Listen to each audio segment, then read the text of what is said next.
Yeah, that was probably the first fight I went into that I didn't feel like I was going into a fight. Do you know why that was? Yeah, I know why that was. Do you think you were the only person in that arena that felt the way you felt? You were like, I'm all right here, and everyone else thinking, oh shit, he's 100%. Not. Do you enjoy your training and boxing at the moment? And it's so quickly, like mad hand boxing, how quickly it changes. It's true, but he was never going to fight me anyway. This is the George Groves Boxing Club. I am George Groves, he's Deck.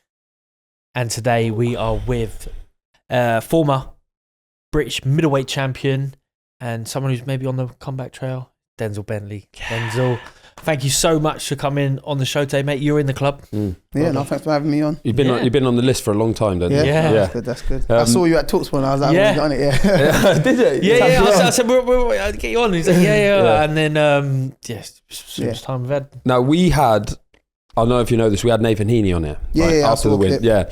And that whole episode was about being the underdog, going in the underdog, no pressure, everyone expecting you to lose and then going and winning. So we thought it'd be interesting to see it from the other side. Yeah. A fight where you're a big favourite. Like Nathan Heaney was 9-1 or 12-1, some people claimed. Yeah. When you're on the other side of that, and seeing what that's like, being the favourite, happened to you many times. You were a favourite in fights. Can you remember at the time feeling different when it happened? No, I think... Like Martin, let's go Martin Murray, big favourite in that fight. I wasn't though. It ended up being like a 50-50, or at least it was billed. So sometimes you think you're the favourite and you're not. Yeah. And then, so I had that more often than not. But I can't remember one where like I was a heavy favourite and then there was a bit of pressure. I suppose like my first world title defence, like Jamie Cox, because I felt I was a big favourite, but then like there's an element of, who knows, but I don't know, yeah. So you don't overlook anyone, do you? Right? No, such, it's not, doesn't really, I think you can in ways, but not like, I'm not going to train because it's not good, I've always wondered with you guys, like, do you want to be feeling like you're walking in there invincible, I can't lose? Or do you want to go in there going, oh shit, I might lose? What's better? Like Mike Tyson always said famously, he was shitting himself every time he ring walked, no matter who the opponent was. Do you believe it? Like, I don't know. That. I mean, he wasn't shitting himself against Buster Douglas, was he? Like, yeah, exactly. Yeah, maybe not. That was the only one, maybe. Yeah. Because do you know what I mean though? Camps are not always perfect, right? But then there is that where you're like, you could have had like a really shit camp, but you're not in a tough fight, so you're like, fuck it. But there's fights where if you've had a shit camp, you can't take the fight. You've got to pull it. But then as you go through the levels as well, you're like, can I pull it? Like, will this opportunity come back? Will it not? Yeah, that's true. You get a world title shot and you might have a great camp, but you're like, if I pie this one, when's the next one? When's the next one? Yeah, 100%. Yeah. How did you feel in that fight? Was there any fear factor, Nathan Heaney? No, there weren't no fear factor. But like what you were saying, I think you just kind of think, I've got to be careful. And in that fight, I didn't feel like I need to be careful. I mean, like, really? You didn't feel that? Yeah, he hit me clean and I just felt no power and I thought, okay, I can walk through him, I'll catch him eventually kind of thing. But yeah, I didn't feel no fear factor. Did you ever have that?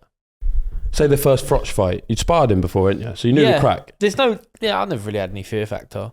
Really? But yeah, never fear anything. But you were like, try not to be like, have that lull or that sort of that slow start, or just thinking, good. I need to kick into gear. Like sometimes you have that panic, or more so like, I feel tired. I feel tired this early on. I'm like, there's like 9 rounds to go, So that would happen from time to time. But did you feel like that in the Heaney fight? Because you look like you didn't start as sharp as you had done before in previous fights. And is it that feeling of, right, well, how am I going to dial this up? Or can I dial it up? Or fuck it, I'll just weather this storm until something will happen for me. Do you have that relaxed mind frame? Yeah, that was probably the first fight I went into that I didn't feel like I was going into a fight. So I guess that's one thing. But do you know why that was? Yeah, I know why that was. But that's just like, I'm not someone that likes to make excuses. So it's like, it just is what it is. But my last 4 weeks of camp wasn't the best for me. But I thought that's why I can say I overlooked him. Like, I should beat him anyway. Someone like this shouldn't be beating me. Do you know what I mean? So I went in there when, like he said, certain facts you have to pull out. Yeah, like, do you feel like you should have? Again, you ain't got this. Not making excuses because of who it was. Yeah, I'm gonna go and say no. But if I was in there with like a an opponent that I actually felt like he might knock me out here, I need to be right, I would have pulled out. But I'm not going to start saying, I should have pulled out and blah, blah, because it's Heaney, do you know what I mean? How important is it? It's a 12-round fight, obviously, championship fight for the British title. How important is that start for you? Like, when it does, the start doesn't occur. Many people go, and he's going to knock him out in 1 round. He's going to knock him out in 2-3 rounds. And then when it starts and he's boxing well and that, and you're not landing straight away, are you starting to think, oh shit, this is going to be a different fight than I'm expecting? No. You're just going for it? I'll be honest, in the fight, I didn't really notice what was going on. Really, His head was all over the place. But I would never expected the early knockout anyway. But you've had a lot of them. I know, that's why it's crazy. But I never look for them. That's probably why they come. But I was just thinking, okay, cool, I'm going to catch him down the stretch. He's going to slow down eventually. And then I started hitting him. I see his face busting. I'm like, there we go. I'm getting to him. And then I just started doing some crazy things. And then it was just like, before you know it, the fight's done. And I'm like, oh, snap, it's done. Yeah. All right, cool. It just sort of then ran I'm looking away. around and everyone's making faces. I'm saying, did I lose that? And I thought, oh, snap. My head just weren't there, if I'm being honest. But really? Yeah, it's what it is. So you're getting feedback from the corner how the rounds are going? Yeah, I was. And it was like, yeah, no, I'm going to catch him, man. Don't worry. And it's like, listen, then. And I usually always listen, like, even in sparring or in previous fights, when I do something and I'm being told something, I kind of listen and I try and apply it. If it doesn't work, but you see that I've listened.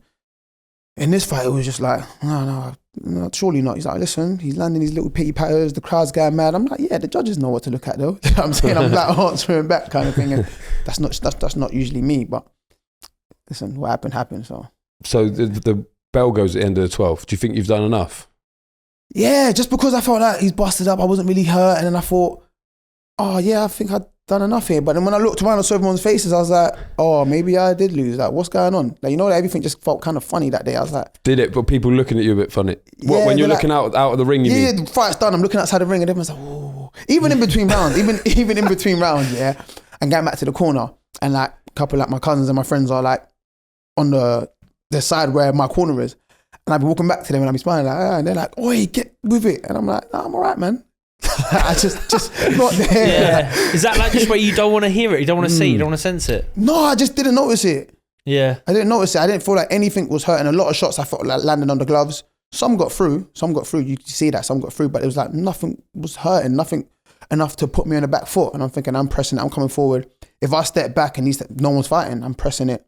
You know what I mean? But obviously you come to terms, you speak to people and they're like, no, I think you lost. So you accept it. Like, okay, no, you know what? I lost. Like, whatever happened that day, how I felt is how I felt. But yeah, I haven't watched it back to try and judge it. I don't want to. So I'm just listening to everyone else and they're telling me I've lost. So it's like, okay, have cool. You never watched it back? Nah, I don't know. I watched I think BT brought out the highlights and I just kind of skimmed through it and I was like, whatever, man.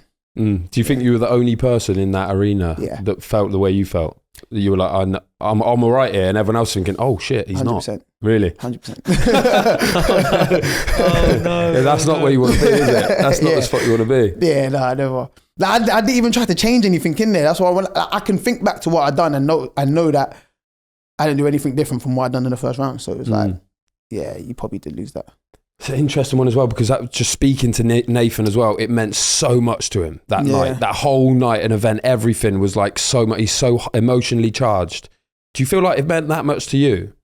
And I don't mean that disrespectfully. You're the champion. You're defending your belt. Yeah. But for you, did it feel like I'm turning up for another fight here?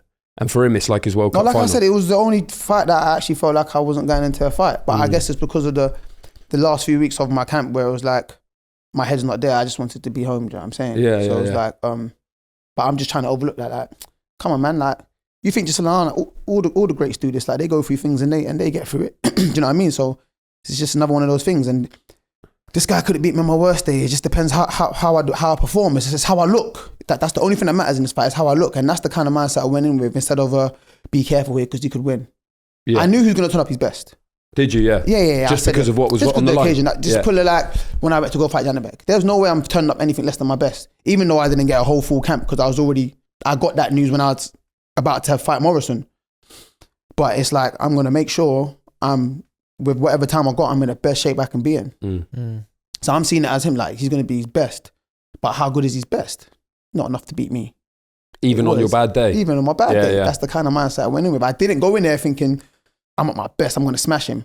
I went in there like, this ain't one of my good days, but let's get through it. Like, all the good fighters do this and it's time to prove yourself. And obviously I couldn't, so whatever.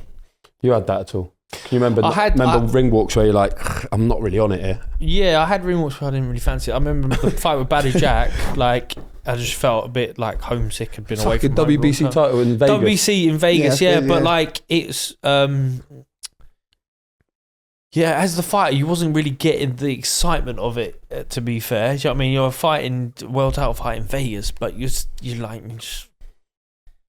going through the motions. And I remember obviously in that fight, the corner are telling me everything's great.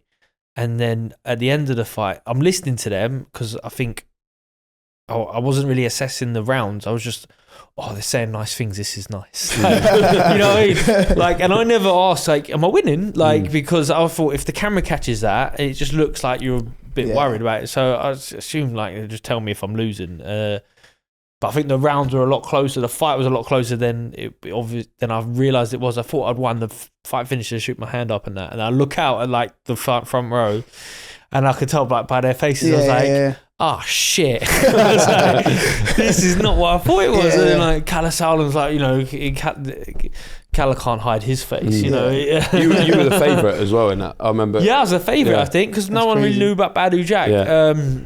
I was obviously, you know, he's a handful and good boxer, and drops me in the first round. Do you know what I mean? So it's like, it's all to do out in Vegas. Like, pretty much the judge is probably now watching, like, at some point he's going to stop this English kid, you know.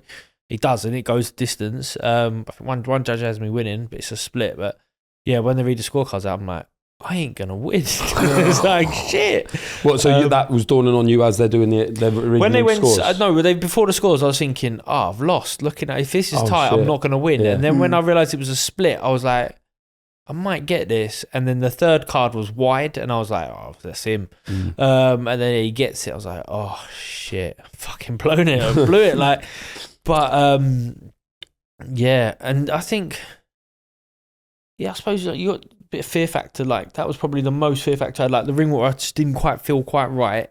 But you just sort of grind out this win, you know, which wasn't ideal. No. So you're waiting for the scores. Yeah. Are you thinking I've lost, but just based on reactions, or you think I could get away with it? Everyone's like, it's tight. It's time. Like, you wouldn't tell me if it's tight before I won. So I'm taking it as being nice. Oh shit! And I heard 140, and I thought, draw. I can't remember the other card. Then I heard 170, 111, and I thought, I don't think any of us won that wide, so that ain't going my way. Yeah. But maybe to everyone else, it looked like that. But that's how I felt at the time. I'm like, none of us won that wide, so probably going to him. And then they called him, and I swear the whole venue just went blurry. I was like, what just happened? Like, really? Like, what just happened? Like, I can't believe I just lost that. But yeah, man. What was that feeling? The feeling, like, obviously that was the third defeat, but the Felix Cash one, totally different circumstances. The Janabek one, you're like, we'll talk about that in a sec. When you're the Nathan Heaney, you're the massive underdog. Yeah. So losing a fight like that when you did so well and pushed him so hard, it's like not expected, but you're like, all right, cool. I did my best there. I wasn't expected to win. But then that happens in a fight where you're the big favourite. How do the feelings differ walking back to change room? Yeah, it's crazy. I just feel like, I blew it out. What happens now? Where do I go from here? I just blew a big chance to, you know, have a world title fight in my next fight. I got to rebuild again. Can I be asked? Do you know what I mean? It's like, is that the feeling? Yeah, it's like straight away I'm like, rebuilding. That's so long. Like, what am I gonna do? I just said, look, I'm not coming back to no 8-rounders, 6-rounders. I'd rather just not box. Like, I want to go straight back in there. And then obviously as time went by, I spent some time at home, family and that, started feeling better about myself. And it's like, look, I know what went wrong. I know what happened. He can enjoy his win. It is what it is. But it's time for me to just push on if I can. Do you know what I'm saying? If I get the chance to push on, I'll be happy to push on. So I just want to be in another straight 50-50 fight, or whatever it is, another meaningful fight. And if I can get that, I make my way. So I don't want to see. I don't see it as a comeback trail for myself. I just see it as a continuation. Like, just continue what we was doing, the route we was on. But I guess to everyone else, it will seem like a comeback. But the fights that I want next ain't gonna insinuate that this is a comeback trail. Do you know what I mean? How was that? How long was that period of like soul searching? That bit where you're like, do I even want to do this anymore? We talking days or weeks or months? Maybe weeks. I got back in the gym after a few weeks, so not that long, but it's like, not like, do I want to do this? It's like, can I be asked? Like depending what's next or what's on the table or what I'm being told in conversations, it's like, can I be asked? You know what I'm saying? Because I don't want to go back to fighting 8 and 6 rounders. Training is too hard. getting to and from the gym is too hard. Of course, like financially, you're not getting paid anything for those type of fights. So you just want to go back out there and put your name back on the map kind of thing. So it's like, all right, let's get back in the gym and, you know, let's get motivated and see where this goes. And obviously I took some time off. I went Ghana. I was there for a month. I was just chilling, nothing boxing related, just chilling, seeing family and stuff. And came back, I was like, all right, cool, I'm refreshed now. Let's get in the gym. Yeah. Okay. What was you feeling while you was out there? Was you itching to get back in the gym? Or Not really. Was you... Not really. Was you worried about not being itchy back in the gym? No, just literally nothing boxing. I just like, I'm chilling. When I get back, I know I'm going to the gym, but whilst I'm here, just be here. Do you know what I mean? Just be here, enjoy it, because it's what it is. I mean, every now and then I go to the gym. Obviously, Freezy's moved over there, so I'd meet him. We go to the gym, we'd have a little workout, and I go home and I'm just like, I'm not itching, but I'm here. If I got back and I wasn't itching, then I'd be like, oh, yeah, I'm not feeling it. But as soon as I landed, I was like, cool. It's a brutal side of boxing, like one loss, or you know, you're a bit of a slip up, you don't perform, or something went wrong. And it's still a split decision. It's not like you know, nothing that major. You would think. Yeah, but it's just someone that like even his fans didn't think I was going to beat. He was going to beat me. You know what I'm saying? So it's like, it's crazy. And as you say, I don't want to go back to 8 and 10 rounders. I mean, I got to go back. Yeah. And then so the options are like go straight back in a hard fight, you know, or not box. Like it's not ideal, is it? Like and yeah, I mean, do you have a plan at the moment? Yeah, I mean, I've been talking to Martin. I saw Frank at the show. Didn't really speak to him properly. We have to have a meeting at the Copper Box show. At the Copper Box show, yeah. I literally got back that weekend. So I see him at the show. He's like, "Yeah, look, Denzel, we'll keep moving forward. Don't worry about that. Blah blah blah." Cool. That's kind of like encouraging that. You know, he's still willing to back me and stuff. And obviously, Martin's always going to be, you know, on my side. Either way, he's always going to push me and things. So he's having conversations. He's talking about fights, and depending on dates, I'm hoping to get back out April. So I'm in the gym already. But yeah, in April I'll be out in a meaningful fight, and that's what I'm looking forward to. You said Freezy Macbones. He's moved out to Ghana. Yeah. Full time now. He's there. He's doing his thing. He's you know, he started his own promotional company, which he fought on for the first one. So he's out there doing his thing for a while. I don't know how long he's going to stay there for, but I'm guessing he's going to be there until it builds up and he gets some fighters and stuff. So you went to the gym with him in Ghana? Yeah. So you were punching a bit while you were out there? Yeah. We were punching a bit. We were doing like body spar, tech sparring and that, and hitting the bags. And there was a coach there, Coach K. We were doing some work with him. So it wasn't like I was completely not doing anything, but it was like, I'm doing it just to do it. I'm not like itching like, I want to. It's like, I'm here, let me do these things, pick up some things, and then go home, just keep a little bit active. Do you enjoy your training and boxing at the moment? At this stage of your career, say, like only the sparring. Yeah. I hate everything else. I hate the running, hate the circuits, but have you always hated them or you just hate them now? I've always hated it. Sparring's the fun part. Like, you get to do what you do, like sometimes you can control the pace, you can whatever, you have a bit of fun. That's the exciting part for me, and that's why, just like I was saying, like I love fighting. Like everything else in boxing is just, it's long. I'm sure that a lot of boxers will tell you that politics and all that stuff is like, is it worth doing? But the fighting I actually enjoy. So when I'm sparring, I love it. But then everything else you do in the gym is you have to do it. You do it. You put your whole effort into it. But I'd be lying if I say I enjoyed it, but I enjoyed the sparring. But everything else, you just get on with it, innit? So that was a little period, a few weeks, and then a whole trip to Ghana. After Badou Jack, how long was that spell for you? I remember thinking at that time, I'm not sure we'll ever see him again. Yeah. Was it close? Well, yeah, maybe. I don't know. Was all it that feeling just boxing. Can't be asked? But no, I was like, I don't know if I can. Yeah, maybe be asked. That's probably one way to put it. Yeah, it's like, do I really want? What is it? What's next? Like, just being miserable and sort of feeling sorry for yourself. But yeah, it doesn't last too long. I felt like I need to make some big changes, and I think I was a bit scared of making those big changes. So once I decided, fuck it, I'm going to do it. I'm going to find a new trainer, new route, whatnot. Once that was underway, then I was like, fine. And then I boxed Jack in September and then box again in January. So it wasn't a big layout, really. No. But it felt like a long time at the time. I remember you did Sky, didn't you? I remember we were all trying to get hold of you at that point, and then you did bloody Sky exclusive, obviously. Didn't they come to your house after? Oh, is it? I think I remember that. Can't even remember. They got the exclusive, like, George, I will box again. Like one of them. Oh, is it? Yeah. But you mentioned the Janabek fight. Janabek Alimkhanuly. Arguably, would you agree, the number one in the division? He's got 2 of the 4 belts at the moment. You could say that, definitely. Yeah. And you got in there and 12 rounds with him made a lot of fans in America. A lot of people know about you now from that fight. When you're thinking, what am I going to do next? Are you thinking in your head, look, I've given the number one in the division a really hard night, maybe his hardest night yet? Yeah. Are you thinking about that? I'm thinking, I'm made for that top level. I don't know, that's a good question. I know I can fight. Do you know what I mean? So I'm like, I know I can fight. So just put me in with whoever you want to put me in next with. So that's just kind of my angle on things. I know I pushed him. I'll be honest with you, I went in there trying to win. I thought I was winning that. And that's probably why I performed so well. Do you know what I mean? I didn't go in there thinking, oh, what can I do here? I didn't have no fear of him as a person, but as a fighter, I knew, okay, be careful with this guy. That's why it took me the first 4 rounds. Everyone says I kind of gave it away, but it's got to be careful. A lot of these opponents, he's hurt early or knocked out early. So it's like, don't give him that kind of, advantage over you to kind of hurt you early. So just be careful, see what he's got, and then start pushing him if you feel like you can. And then that's what I've done. But I don't really think about that fight too much, if I'm being honest. Really? Yeah, it wasn't a fight that I won. So I don't really think about it. It's more so like, I know I can fight. I know who I've shared the ring with, like domestically, like in sparring and in fights. And I know what I can do, for myself as a fighter. And I feel like I know what level I can reach because of that fight also. But yeah, that's not a fight I kind of look at and be like, oh, because I pushed him, I can beat this guy. I don't really do that. Yeah. And then in the training camp for that fight, you said it was a shortened camp. You didn't get much notice for that fight. How much different was that feeling when you're a big underdog to the Nathan Heaney fight when you're a big favourite? You know what? It wasn't even the underdog feeling. It was the opportunity. Like, oh my days, I'm going to Vegas fight for a world title. Like, who knew this could happen? I've always wanted it to happen. Yeah. It's like, never been Vegas. It's one phone call away, actually. Yeah, you know what I mean? It's crazy. So it's like, I got the call and I just said yes straight away. And Martin's like, look, have your fight with Morrison and then think about it.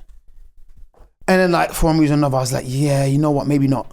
And Martin's like, look, listen. Really? You thought about turning it down? Yeah.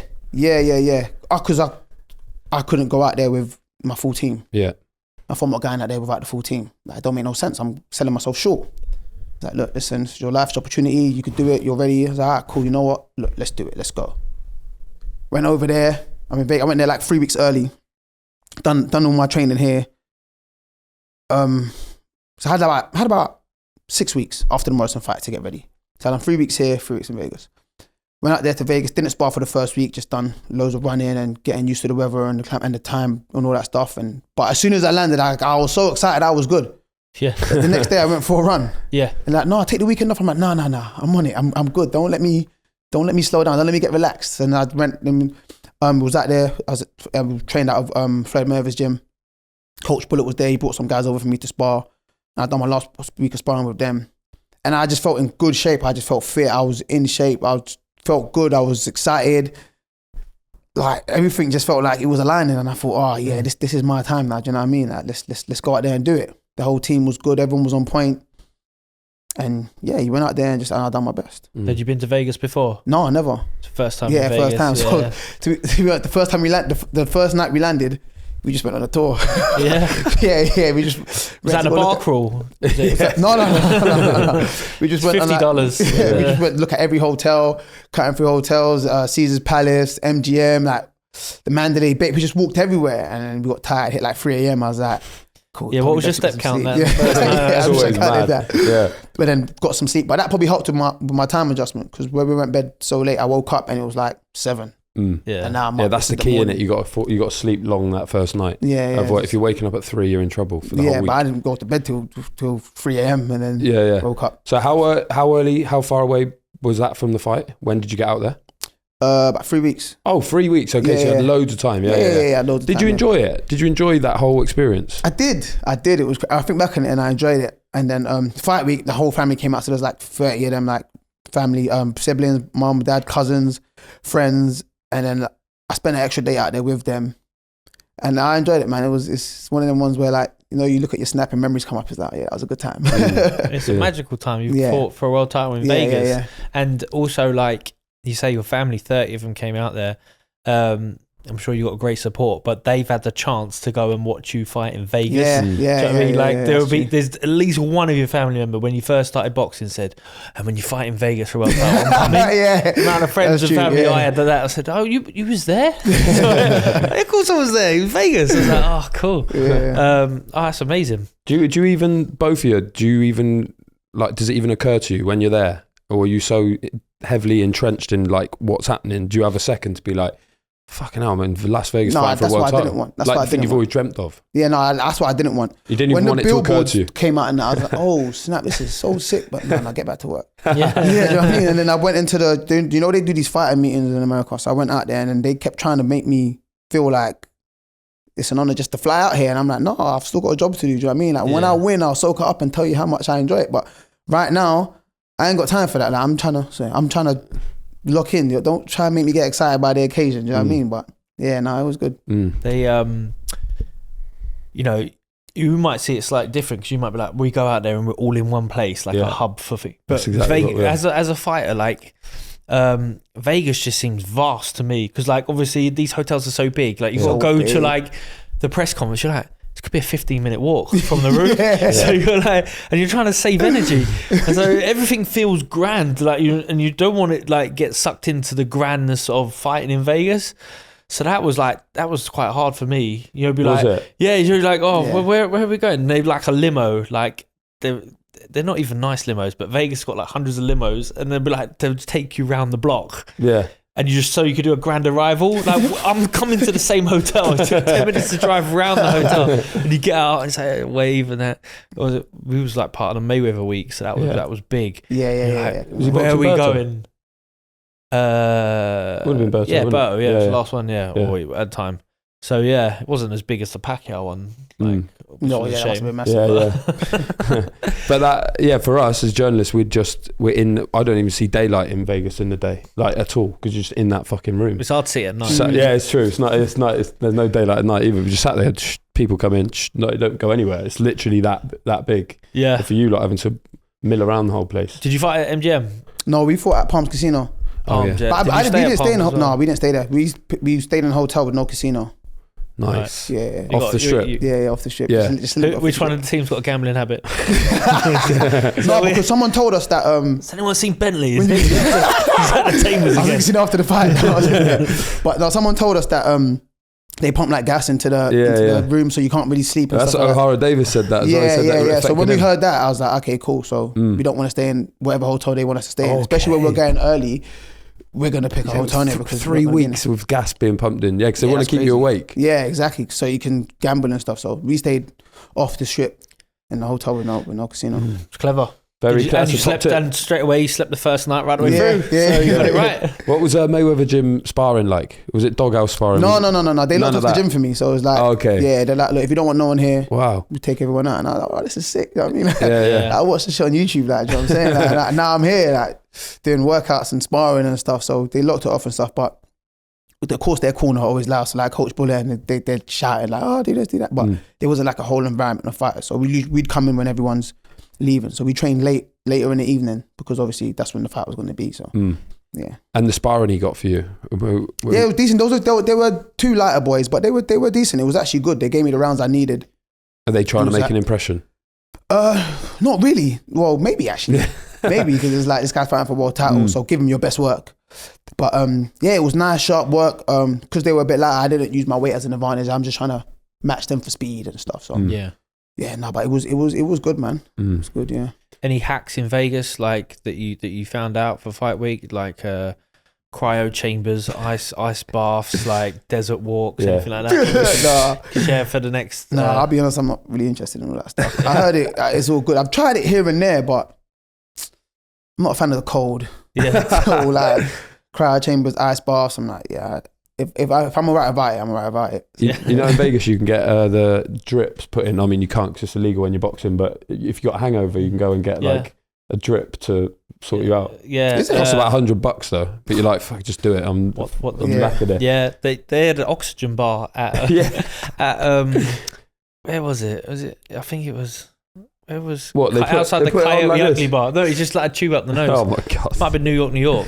I was Circular 2003. I see one of them as well, but they had a whole chamber. Yeah, what, really? You see them like 15 minutes and you're good. I'm like, that's crazy, but I didn't try it though. How long did you stay after? Did you fly home on the Sunday? No, on the Monday. Oh, okay. Yeah. How did that Sunday feel? Obviously you lost the fight and everyone else is going, oh, fucking hell, you've done so well, but you're like, I lost. Yeah. I mean, when I got home, I was like, oh man. I was like mad upset and that, but then it was like, everyone's kind of my family, everyone was all proud of me. So it was like, I'm not just gonna sit here and sulk when they came out for me, and you know what I'm saying, I got extra to spend with them, but that Sunday took every strength in my body to just be out there with them. Really? I was in bits. Really? Yeah. What, emotionally? No, like physically. I was in yeah. bits. Like it took every bit of strength in me to just be up with them. We went to the shooting range and we was there as a Saturday, but on the way home, I slept the whole flight, and then I got home and I slept for like a week straight. Really? Yeah, I was tired. Do you think that's the most you ever put into a fight? Yeah, most physically? definitely. Most definitely, yeah. And obviously, I think the time zone and that obviously had something to do with it when I came back, but I was in bits. Like everything was aching. I was like, yeah, I was in the fight. I was in the fight here. I think because before that, I'd only been 12 rounds once. Yeah. And I was with Linus. The first time I went 12 rounds. So like, and I bought a lot in that fight as well, to be honest, but the fight with Janibek, I felt it. Yeah. Like more so like mentally as well. Like he was doing little things in there that I was noticing. I'm like, oh, you tried it. What like? Yeah. Like he would do something with his foot early in the fight as well. Like with his foot, like his foot's right in front of you, but he's leaning all the way back, and you think he's there. I'm throwing my shots. He leans out the way a little bit and comes back with his combo. I'm like, oh, okay. Nearly got me there. So he's just using his foot as a draw. Yeah. Really? So then he's there, and then he had fast hands. And then a couple of shots I hit him with, like I hit him to the body, and I heard him go, ugh. And I'm like, I got you. I couldn't find that shot again. I couldn't find it again. I think like in the 8th round, I hit him with an uppercut to the jaw as well. And I thought, couldn't find that shot again. It was like, he just knew how to just not let me do this something twice. You know who told us that is Craig Richards when he boxed Dimitri Bivol. He said the same thing. Oh, for real, He'd get a couple of openings and he'll be like, sweet, I'm going to get that next time. And he never saw it for 12 rounds. Yeah. It's just like the elite fighters would make that adjustment so quickly that they will never give you that again. Yeah. Get one shot at it. That's it, yeah. That's your one chance to get them with that shot. I mean, yeah. But yeah, no, I know I definitely hurt him in there, but he came to my change room after and like gave me, you know, my respect. So I knew I gave him a good fight. And then you come back, your first fight back is Kieran Smith. And it's very quick. Yeah, I didn't expect that. Yeah, like how quick? It was inside a minute, or it was proper. Yeah, I think it was like 36 seconds or something like that. Like was that annoying's probably the wrong word, but like you have that comeback fight and it's over. You've hit him with 3 shots and it's over. I loved it. Did you? Yeah, I was like, okay, we're going on early. Yeah, we're back. I'm going to see Joy Shang. You know what I'm saying? Because I was expecting at least 5-6 rounds. I was like, because I thought, okay, I got to close him down. He's going to be very tricky. Obviously, I was watching the Troy Williamson fight, and obviously every fight is different. Me and Troy Williamson don't fight the same. But I'm trying to look for his best performance.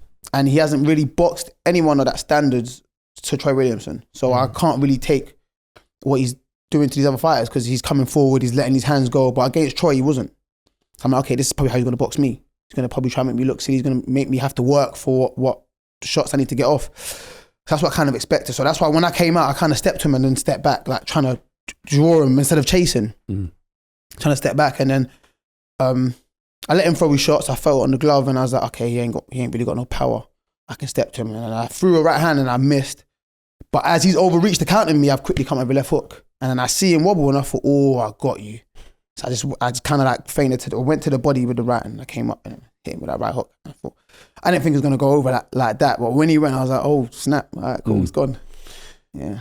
You were knocking people out as well, George. Like, do you get drunk on the powers maybe a bit strong, but do you, like, when you go into that Heaney fight there, you're thinking, if I hit you, mate, you're gone? Yeah, 100%. You're thinking yeah, that's... 100%. But, and that's another reason why I was like, I'm going to go for it because I'm going to land at some point. And when I do, he's going to feel it. Yeah. You remember feeling like that? I just got to get him. Yeah. Everyone. Well, yeah, you'd think... Yeah. I remember, like, there's certain fights, like the Martin Murray fight I had and the Chris Eubank fight. I thought, I'll get rid of these guys, and I couldn't, which was disappointing. So then you're like, oh, he's gonna, he'll walk onto one in a minute. I'll get him. Or so you'll see something because it's not always just like a one punch. Is it? I'll see something and then I'll just got to jump on it. Yeah. And it didn't come, and then you're like, you're almost disappointed. Like at the end of the fight, I wish I'd sort of finished it early. But yeah, not where I was like, I'm behind and thinking it's gotta get him. I don't think, not often. Well, we're gonna have a feature now. We're gonna have a break and a feature, and you're gonna get back on the winning trail, or maybe you won't. Yeah, if you have a break, it might be a defeat. I'm afraid. Let's have a break, and then we'll be back. I'm George Groves. He's Deck. And if you haven't heard, the George Groves Boxing Club is going live and tickets are on sale right now. Nice. Our first ever live event, George. Are we going to start off in a nice low-key venue? Absolutely not. No. We are taking on the world-famous Shepherd's Bush Empire, and it is Froch Groves 3. It is 10 years, Deck, since mine and Froch's fight at Wembley Stadium. So I've gone and got Mr. Froch to come down, all the way down to the Shepherd's Bush Empire, and we're going to tussle it out again in podcast form. Nice. You could get the bus there again. Should we brainstorm a few other ideas? There's going to be the feature, and it will be the best feature we've ever done. Maybe you and Carl could have a duel. We'll be crowdsourcing. For the most Mike part. Skinner's coming. He's crowd surfing. 50 Cent's going to buy the first 3 rows anyway. I don't think we could promise this. Froch Groves 3, a decade in the making. Tickets are on sale now. Listen to the George Groves Boxing Club podcast for all the details.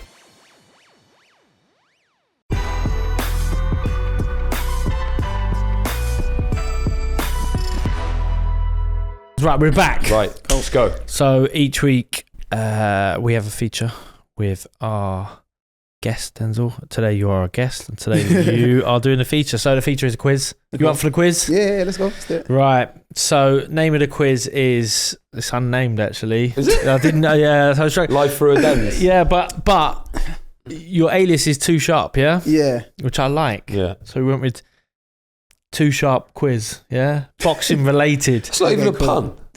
So anyway, You just took his nickname and put quiz on it. yeah. That's poor. Too sharp, too bad. All right. So Too sharp, too bad. Too sharp, too furious. Yeah. Too sharp and too furious. Okay, Yeah, what's right. the premise?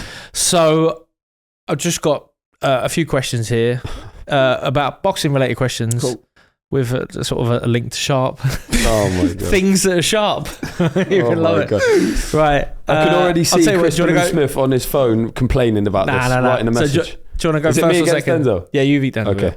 Cool. Do you want to go first or Yeah, second? let me go first. Yeah, right. Always the same. Nice. I think this is an easy question to start with, right? So, which British fighter used to have the alias Mac the Knife? Oh, Matthew Macklin. Yes. Nice, good start. Knives are sharp. Yeah, they're generally sharp. Yeah. Generally sharp, right? Tipperary tornadoes or something. Yes. Okay, right. Deck. Yes. Which Jamaican fighter is known as the Axeman? Nicholas Walters. Yeah. Yeah, good fighter. Yeah. Although good Lomachenko fighter. made him quit though. Yeah, he lost to Vasyl Lomachenko. Yeah. He wasn't. And chopping axes, of course, sharp. Sh- Generally. Otherwise, it's a useless axe. Ideally, yeah. Yeah. Right. Number 3. Denzel, can you tell me the alias of former British and Commonwealth super middleweight champion Jack Cullen? Oh, this is a good one. Jack I know it. It's the oh my days. It's I know it, but I don't know how he says it. Jack. It's one of the best Think of where nicknames he's in British from. boxing. Little Levers, Meat Cleavers. Oh, yeah. yes, it is. And Jack Cullen as well, famous for his tattoo. Seen his tattoo? Yeah, the North Face one. tattoo on his shoulder. Little Levers, Meat Cleaver. That's Cleaver quality. generally sharp. Cleavers are, yeah. Yeah, right. Okay, right. Right, good. That's 2-1 to you. Who was known as the Blade? 17-year career. Nigel Benn. He lost Finished- to Nigel Benn in one round. Finished 43-19 shit, on man. 1. What's his name? Fuck. Iran Barkley. Yeah. Yes. I run the Blade Barkley. Blades, of course, as well. Sharp. Right, the Blade again. So where's that 4? So we got 2 left. Yeah. Sudden death. We got a tiebreaker. I have to make one up. Oh. Right, the Blade again. Yeah. Denzel, right. He's Scottish super middleweight / light heavyweight. Recently fought ECM Craig Richards. Oh, I know it. Recently fought Craig Richards. Yeah. Likes yoga. Loves yoga. Where's he from? Scotland. Scotland. Might be Edinburgh. No, Glasgow, I think. Oh, what, his last fight? He recently fought It's called Craig the Blade. Richards. Oh, what's his name again? He's the Blade. Who I did know he it. fight? You're He under fought- deep pressure here, He mate. fought someone as well. Who did he fight? This guy famously got called out of a hot yoga lesson to fight Lyndon Arthur. What? Yeah, he was having a hot yoga lesson. I know his name. Carrington. No! Who? Oh no. Boris Crichton. Carrington Crichton, same thing, man. You know, yeah, he looks like me. He's not him. Yeah. Boris Crichton. Yeah, Yeah, Boris the Crichton. Blade Crichton. What a Yeah, legend. Boris the Blade. Yeah, it's Boris the Blade. Yeah, Boris yeah. the Blade. Yeah, hot yoga session It's came like out. He had a phone yeah. call, come and fight Lyndon Arthur. And Yeah, I did. remember he fought did Lyndon well as well. Yeah, he did do well. Yeah. Yeah. I think he had him hurt a little bit, innit? Yeah, And then Lyndon stopped him. yeah. Right. Not Carrington though. I'm I'm afraid. Right, got it. Go on then. You just don't try and make it harder. I am. The alias, right, of Canadian heavyweight. That's all I'm giving you. What the fuck, Canadian heavyweight? I'll tell you what. And he lost to Mike Tyson. He lost to Lennox Lewis. And he lost to Tommy Morrison. Oh, I can see the geezer. What's his name? Do you know this? No, I don't. You don't know anyway. The alias of him, I'm going to say Pickaxe. No, I'll give you his first name. Pass it over. His first name's Donovan. Oh, shit. Donovan. Yes, he's Canadian. Yeah, of course. No, I don't know who that is. Razor Ruddock. Yeah. Donovan Razor Ruddock. Donovan Ruddock. Donovan Ruddock. You edged him out. No need for the tiebreaker. That's a good for a six question quiz. Yeah, that's very good, George. I know. So is that another win for me? No, that's split decision. You gave it to us. That's 2-2. You won it by a that's a majority draw. No, because I got Boris Crichton. Razor's edge. Well, look, you're going to get back to winning ways in your next fight. So April's the idea. That's the plan. Yeah. And you've already said you don't want any slow builds. Nah, I ain't got time for that. No. So what's the ideal world? Like, you're 29 now, so you're entering your peak years. Yeah, man. In an ideal world, what do the next 3 or 4 years look like? 3 or 4 years? Yeah. Are they going to be unifying in 2 and yeah, that's what I mean. You've got 4 years left in you, boxing wise. Yeah, man. Next 2 years, like Joe said, unified. 2 years after that, make as much money as possible, and I'm ran off into the sunset. Yeah, but realistically, probably have a few hard grueling fights. Try my best to get back to world level. Hopefully, get a shot at world title and win. And then what happens from there? But I got to do the work. How do you get back to fighting for a world title? Does it just happen for you? As in, like, you got to be lucky, or have you got to beat someone? I mean, I guess I've had my luck in it, so I think I've got to really like put my foot down and grind. Even though I think like out of all the middleweights domestically, I probably have fought the most middleweights domestically. But I think I just need to fight ranked fighters. So whoever's ranked with any of the 4 governing bodies, just fight them and try and take their rankings and try. Got your eye on anyone? Yeah, I do, but I don't wanna just blast out names. Isn't it weird though? There was a time when if you would come in here, we would just be talking about Hamza Shiraz, and it's so quickly like Madhem boxing how quickly it changes. It's true, but he was never gonna fight me anyway. So no, do you not think? Nah, so it doesn't really matter. Really? Yeah, it doesn't make a difference to me. I'll be honest. Why? What was happening there? Because you got made mandatory before I fought Heaney, innit? And obviously I ended up fighting Heaney instead of him. So right. I mean, if you're made mandatory, you fight your mandatory, innit? So, but as soon as Heaney's beat me, I want to fight Heaney next. You know what I mean? So I see through. Bullshit, but have you guys sparred before? Done your work? Yeah, we used to spar loads of times. That's why when I got the call to fight, I was like, bro, like Hamza, I swear. I didn't even know he moved up to middleweight when I first got the call. That's how long ago this has been going on for. Yeah. And when I realised it is what it was, and I just thought, this ain't gonna happen. Everyone's just gonna keep asking, and it's just gonna get on my nerves because like, if you say a name to me, I want to fight that name now. You know what I mean? But of course, he has his journey. I can't rush him. No one can rush him. He's on his journey. He's doing very well.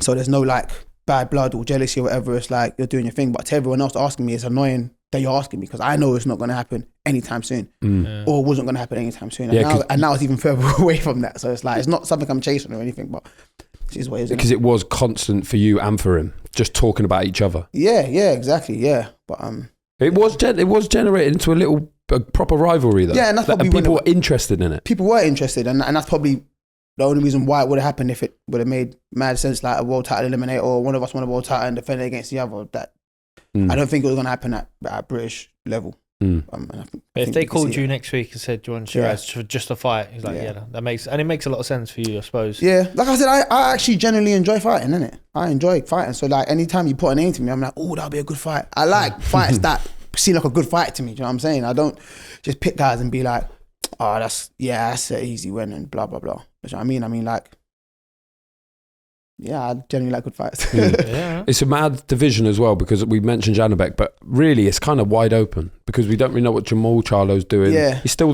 got the WBC title, but he looks like he's going to box Canelo. Yeah, but that's what I blame the governing bodies for why the middleweight division is so wide open or just not as interesting because really and truly they can make Jamal Charlo champion in recess. Yeah. He ain't defended his title in 3 years and his comeback fight wasn't even at 160 and his next fight ain't going to be at 160.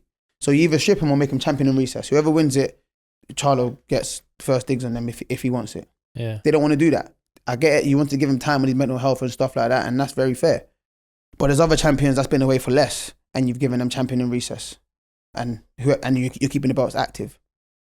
No one's gonna go and fight Janibek because it's a high risk, low reward fight. What's Charlo really gonna get fighting Janibek? Probably the same you got fighting Benavidez' brother. Yeah, you know what I'm saying? So why is he gonna go and fight Janibek if it's a risky fight and it's not life changing money for him? I mean, he's already got that sort of money. So I mean, that's just what it is really. It's just there's no attraction. It's like even if you go there and even if you are getting paid the most you've ever been paid because someone wants to overpay for it, you're losing to someone that no one fairly knows. Then it's like, well, how'd you lose to this guy? No one knows him. So no one wants to take that risk. So the division is just at a standstill. And Evers Lande Lara as well. The guy, I don't even know if he's going to fight again. He's got to be about 41 now. The PBC are holding it up because they wanted Danny Garcia versus Lara so Danny Garcia can win that belt and blah, blah, blah. But the WBA need to put their foot down and say, yo, look, we got to keep our belt active. You know what I mean? I don't know. He hasn't even defended it yet. He was a regular champion. When Golovkin retired, he got elevated and hasn't defended it. Come on, people want to fight. Give them opportunity or just vacate and keep the belts running. But the governing bodies don't want to do what they need to do to keep the division active. So everyone's just waiting for an opportunity. Do you sense an opportunity there?